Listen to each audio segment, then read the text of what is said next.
پاکستان کے حوالے سے بھی بڑی خبریں ہیں، لیکن آپ کے سامنے لندن سے آئی ہوئی خبر رکھتے ہیں۔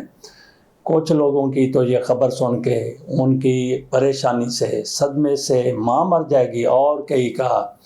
مرا ہوا باپ خوشی سے زندہ ہو جائے گا۔ یہ ہم محاورتاً کہہ رہے ہیں، کسی کی خدا کرے کہ ماں نہ مرے، اور کسی کا باپ اگر مر گیا ہے وہ زندہ ہو جائے تو اس سے پھر بہتر کیا ہو سکتا ہے۔ ویسے کچھ لوگوں کی طرف سے کہا جاتا ہے کہ میرا ابا سامنے آ کے کھڑا ہو گیا، فوت ہو چکا تھا، میری ماں آ کے سامنے کھڑی ہو گئی اور میں ڈر گیا یا ڈر گئی۔ حالانکہ وہی ماں باپ جس کے ساتھ ہم بہت زیادہ محبت کرتے ہیں، مرنے کے بعد اگر سامنے آ جائے تو ان کو پھر کیا سمجھ لیا جاتا ہے،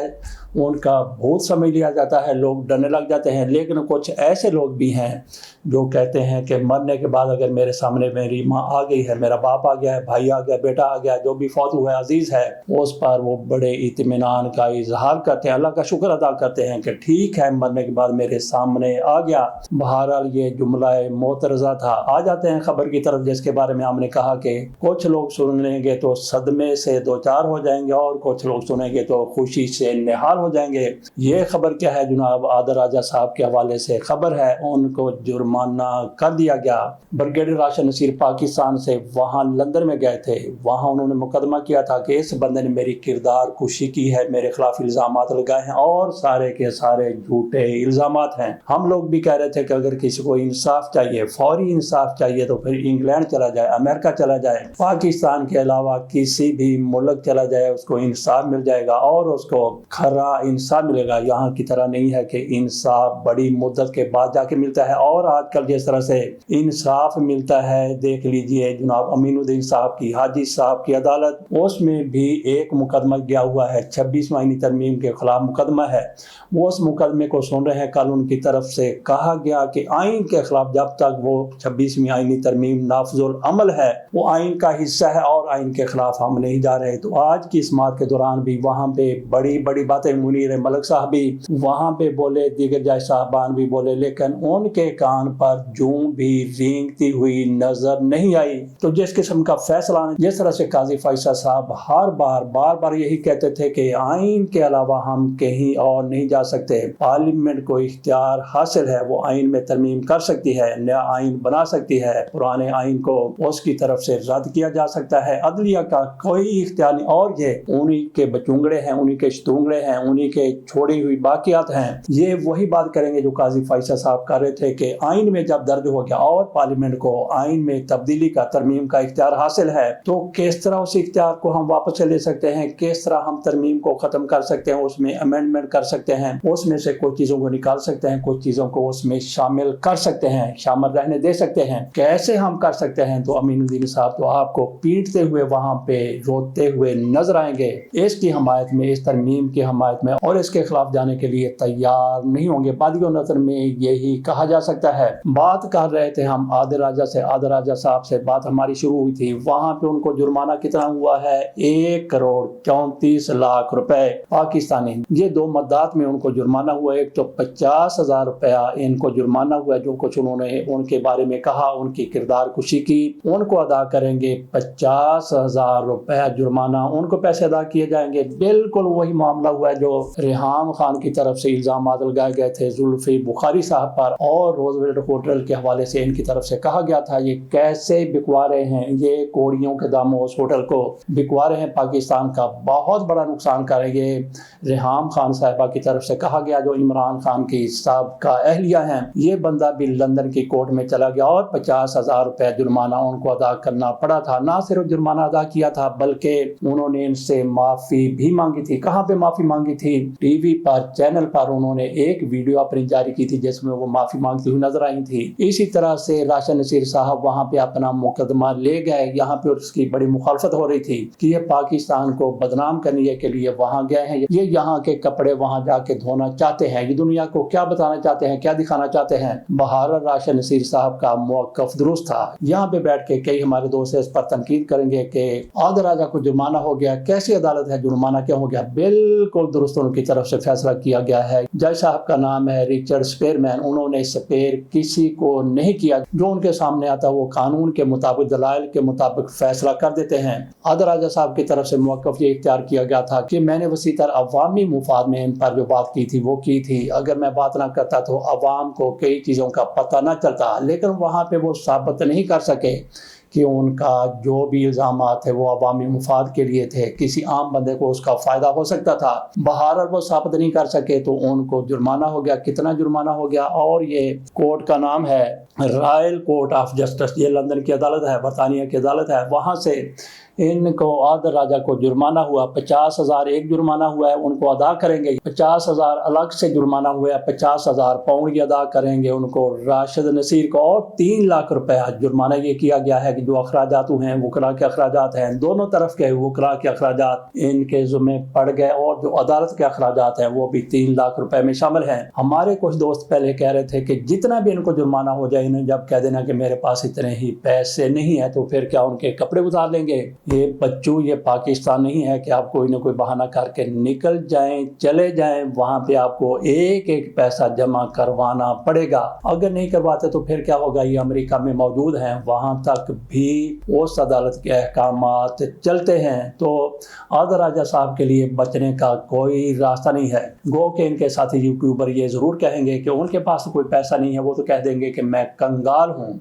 میں بینکرپٹ ہوں، تو میں کیسے پیسے ادا کروں، کہاں سے پیسے ادا کروں؟ بہرحال اگر اپنے آپ کو وہ کنگال ثابت کر دیتے ہیں تو پھر ساری زندگی وہ کنگال ہی رہیں گے۔ یہاں پہ ہم نے بات کرنی ہے آخر میں، یہ جو سیگمنٹ ہمارا ہے آدھر راجہ کے حوالے سے، اس کے آخر میں کہ جس کے اوپر بھی آپ نے الزامات لگانے، جب آپ کے پاس ٹھوس ثبوت ہوں، آپ دنیا کی کسی بھی عدالت میں جائیں وہاں پہ ثابت کر سکتے ہوں تو آپ ڈٹ جائیے، لیکن اگر آپ نے کسی کی کردار کشی کرنی ہے تو پھر آپ کے ساتھ وہی ہوگا جو ریحام خان کے ساتھ ہو چکا ہے اور آدھر راجہ صاحب کے خلاف اب ہونے جا رہا ہے۔ اس کیس کا فیصلہ تو کچھ چند ماہ پہلے آ جانا چاہیے تھا، لیکن پھر کوئی ایسا معاملہ ہوا کہ یہ فیصلہ ڈیلے ہو گیا۔ 1 ہفتے بعد جیسے ہی یہ سماعت ختم ہوئی تھی فیصلہ آ جانا تھا، لیکن وہاں کے قانون کے مطابق یا وہاں پہ کوئی چھٹیوں کا معاملہ تھا، اس لیے یہ تھوڑے دنوں کے بعد فیصلہ آیا۔ تو جو فیصلے کی توقع کی جا رہی تھی ان کی طرف سے، ایک میں ویڈیو دیکھ رہا تھا جو شمع جنیجو نے اپنے ایکس ٹویٹر پر لگائی ہوئی تھی، وہ خاتون کہہ رہی تھی کہ آدھر راجہ نے خود ہی اپنا ایک پراکسی اکاؤنٹ بنایا ہوا ہے ایکس پر، اور اس پر یہ دعویٰ کر رہے ہیں کہ میں کیس جیت گیا ہوں۔ یہ کل تک کی بات ہے، اس فیصلے سے پہلے کی بات ہے۔ انہوں نے کہا کہ یہ بندہ جھوٹ پہ جھوٹ بولے جا رہا ہے اور اس نے جعلی نام سے اکاؤنٹ بنا رکھا ہے جس میں یہی ثابت کرنے کی کوشش کر رہا ہے کہ راشد نصیر بھاگ گیا اور میں وہاں پہ کھڑا ہوں۔ خاتون کے نام کا تو مجھے نہیں پتا، لیکن انہوں نے بھی اس کی ایسی دھلائی راجہ صاحب کی ہوئی ہے کہ آپ اگر دیکھیں گے، اگر آپ کے پاس اگر آپ کے سامنے وہ آ جاتا ویلاگ، اس خاتون کی طرف سے یہ بھی کہا گیا کہ یہ وہ بندہ ہے جس نے احسان اللہ احسان کا انٹرویو کیا اور وہ دہشت گرد جو پاک فوج کو مطلوب تھا، پاک فوج نے اس کو پکڑا بھی تھا لیکن وہ پھر فرار ہو گیا، بھاگ گیا اور اس نے اپنا پلیٹ فارم اس کے حوالے کر دیا۔ اگلی خبر کی طرف چلتے ہیں۔ یہ تحریک لبیک کا مارچ ہے، یہ فلسطینیوں کے حق میں مارچ تھا، اس کا نام رکھا گیا تھا یار، اور اس کا نام رکھا گیا تھا لبیک یا اقصی مارچ، اور اس نے کل شروع ہونا تھا، اس سے پہلے ہی ان کی گرفتاریاں شروع ہو گئی ہیں اور مسلم لیگ نون کی حکومت ہے جس کی طرف سے چھاپا مارا گیا ان کے لاہور کے مرکز پر، اور ان کا دعویٰ ہے تحریک لبیک والوں کا کہ ہمارا ایک کارکن شہید ہو گیا اور کئی زخمی ہو گئے۔ اس حوالے سے ہمارے سامنے کچھ ٹکر بھی کچھ دوستوں نے بھیجے ہیں جس میں دکھایا جا رہا ہے، بتایا جا رہا ہے، اور اس میں کچھ فوٹیج بھی ہیں، کچھ ویڈیوز بھی، وہ آپ کے سامنے تو ہم نہیں رکھ سکتے، لیکن جس طرح سے ٹکر ہیں، جس طرح سے اس میں لکھا گیا ہے، وہ کہتے ہیں کہ یہ ساری کی ساری شرارت مسلم لیگ نون کی اور وہاں پہ ان لوگوں پر تیزاب پھینکا گیا ہے، اس طرح سے ان کی طرف سے الزامات لگائے جا رہے ہیں، اور فیلڈ مارشل صاحب سے سعد رضوی کی طرف سے درخواست کی گئی ہے کہ ان لوگوں سے ہماری جان چھڑائی جائے مسلم لیگ نون سے۔ وہ کہتے ہیں کہ ہمارا مارچ پر امن ہوگا، جس طرح سے کوئی بھی مسلمان، کوئی بھی پاکستانی فلسطینیوں کے لیے اظہار یکجہتی کرتا ہے، اسی طرح سے ہم بھی اظہار یکجہتی کرنے کے لیے جا رہے ہیں، اور ہمارے اوپر اس طرح سے شیلنگ کی گئی، اس طرح سے تیزاب تیزاب پھینکا گیا، اس طرح سے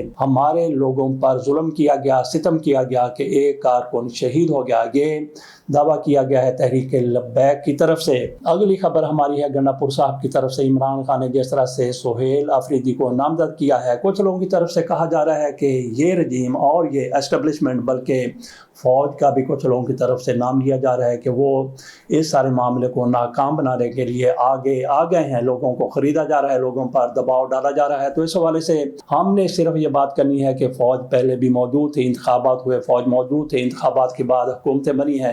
تو فوج موجود تھی، اسٹیبلشمنٹ موجود تھی، فارم 47 میں موجود تھا، اور اس سے پہلے قاضی فائز عیسیٰ صاحب بھی موجود تھے، جن کے حوالے سے تحریک انصاف والے کیا کچھ نہیں کہتے۔ اگر خیبر پختونخوا میں تحریک انصاف کی حکومت نہ بننے دینی ہوتی تو نہیں بن سکتی تھی، وہاں پہ تحریک انصاف کی حکومت بنا دی گئی اور اچھے خاصے طریقے سے ان کی حکومت بنی۔ اس حکومت کو اس وقت بھی بننے سے روکا جا سکتا تھا، وہاں پہ حکومت کو بنا دیا گیا۔ اس کا مطلب یہ ہے کہ ہمارے مقتدر حلقے وہاں پہ تحریک انصاف کی حکومت چاہتے ہیں، اسی لیے گنڈا پور کی حکومت بننے دی گئی تھی۔ اور اسی طرح سے سہیل آفریدی کے حوالے سے جو کچھ ابھی تک کہا جا رہا ہے کہ ان کے راستے میں بہت سی رکاوٹیں ہیں، مجھے نہیں لگتا کہ ان کے راستے میں کوئی بھی رکاوٹ ہوگی،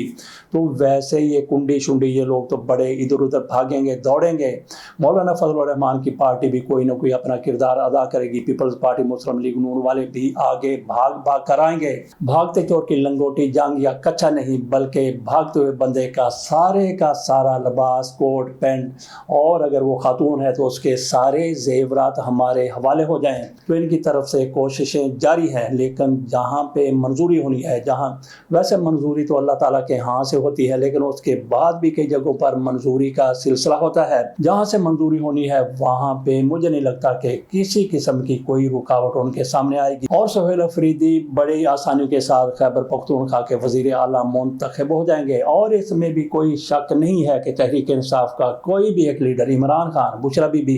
اور عمران خان کی بہنوں کے علاوہ ان کمپرومائزڈ نہیں ہے، سارے کے سارے کمپرومائزڈ ہیں، اور اسی طرح سے سہیل آفریدی بھی کہیں نہ کہیں ہیں اور مزید بھی ہو جائیں گے۔ یہ آپ لوگ لکھ کے رکھ لیں، کیونکہ پاکستان میں کوئی اتنا جرأت مند دلیر نہیں ہے کہ وہ ان کے سامنے کھڑا ہو جائے، جن کے بارے میں کہا جاتا ہے کہ کس کس کو نہیں اٹھا لیتے۔ تو باقی ہمارے جو وزیر اعظم صاحب ہیں وہ بھی بہت کچھ اٹھا لیتے ہیں،